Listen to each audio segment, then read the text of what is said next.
Hello everyone, this is Mr. Kempton here. What I'd like to do over the next 5 to 10 minutes is demonstrate to you how to animate your character to make it look like it's speaking.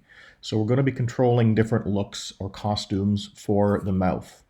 So the first thing I would like to do is play my animation here. It's very short, but it will give you an idea of how this process is completed.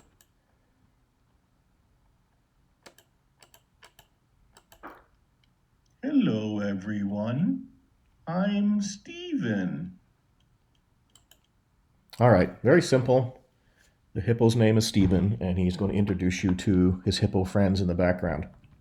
So how did I go about this simple process? Well, I'm going to show you first how I set everything up, and then I'll show you the actual animation process where you can change the mouth appearance from one frame to another. So if you'll notice on my screen here, I've got two different files set up. The one called Hippo Talk, which I just demonstrated, is my completed version. So I went through the process to make sure everything worked okay. And then I'm going to jump back now to my create switch animation and show you how I put this together. So you obviously don't need to create two different animations. I'm just doing this to demonstrate the process. So where do we begin?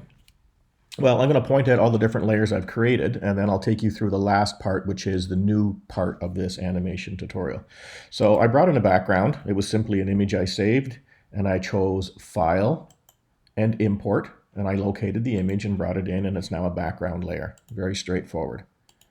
I drew a very simple shape for the body. I used the spline tool. Actually, I used the circle tool, and I drew a big fat hippo body. And then I used the spline tool to create a number of different shapes for the head. And then I grouped them into one file called head. So remember how to group. You select the layers you want to include with the shift key, and then you click on the green folder and group that layer and give it a name. So I have grouped all the different components of my head, and there you see them. So the next four layers that you see here are mouth layers. So I drew my animal head with no mouth. And the reason I did that is because I want the actual layer that represents the mouth image to change as we work through our animation. So I've drawn 1, 2, 3, 4 different mouth shapes, and I'll do one more just to make sure we can clarify how that process works. So there's mouth 2, there's mouth 1, there's mouth 3, there's mouth 4, and while we're here, let's just draw mouth 5. So I'm going to take my spline tool one more time, and let's just draw something kind of wacky here.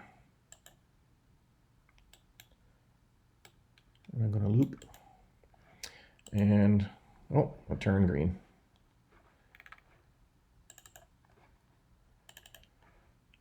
I want that to be black. All right, so those two together. Now notice when I drew that, I had my advanced outline and my region tool both selected. So I'm going to select both of those, and I'm going to group that. And I'm going to call that new group by double-clicking mouth 5. So I now have 5 different mouth layers. Now I can also see that I've got, for some reason, a red outline on that one. That's fine. I'm not going to worry about it for now. So again, if I look at my different mouths all the way through, I guess mouth 5 has some red lipstick on him. There we go. So I've got 5 different looks for my mouth. So here's the key now to making this work, to make your animation look like it's talking. I'm going to take these 5 different layers, mouth 1, 2, 3, 4, 5, and I'm going to right-click, and I'm going to put those into a layer that is a switch layer. Normally I would simply group, but I'm going to group into a switch layer. So there is my switch layer, and you'll notice inside that layer I have my 5 different mouth appearances. So what this layer is going to allow us to do then, as we work through our animation, we can animate this layer and make any one of those 5 different mouths show up at any given time. So I'm going to just rename that so I know what it is, switch mouth. And the next thing I'm going to do is bring in my sound. And it's easier, obviously, to have your sound playing as you're trying to sync the mouth appearances with the sound. So there's my sound. I will attach this file for you. It's the same goofy one I have. Hello, my name is Steven. If you have the ability to record your own voice on your computer and save it as a MP3 or a WAV, you can go ahead and do that. the way you bring that sound in is simply, again, choosing File and Import. So I will do that, show you how it's done. There's my hippo sound. Click on it, import it, and it just pops in. And when it does come into your animation, then you can listen to it every time you play your animation. Hello, everyone. I'm Steven. Okay, so I brought in my sound file. There it is, it's playing. But you'll notice there's nothing happening with the mouth because I haven't done the actual synchronization of the mouth animations yet. Okay, so here's the part where we can do that. So what I would want to do, take my playhead back to where it is going to be. If I click on my switch layer, I can now tell the computer which layer I want to show. So I want to start the animation with layer 1. So if I go down here and scroll to the bottom, and I'm on my switch layer, you see that active layer name shows mouth 5 as the current active layer, even though I've hidden them all. So what I'm going to do is click on that, and I'm going to pull down from the menu. Now this is going to go off your screen, but you'll see down below here, it extends down in a drop-down menu, all the different mouths you can choose. So I'm going to scroll down to mouth number 1. Now let me just open these again and make them all visible so we can see which one it is.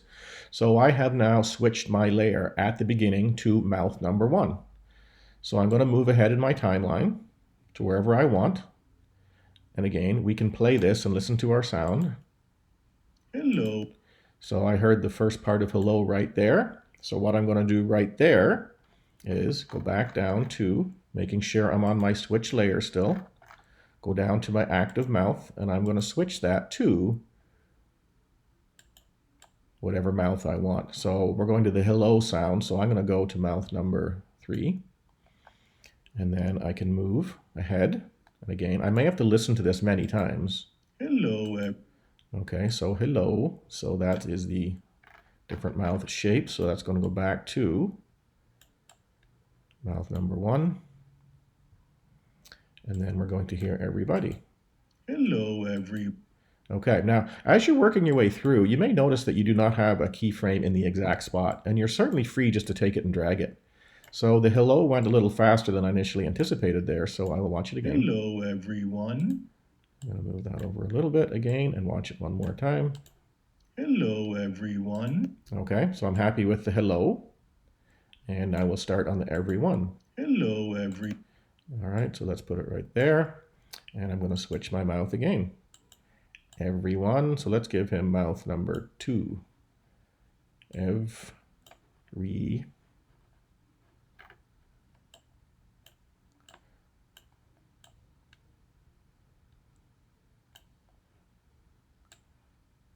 One. So that's more of an open mouth sound.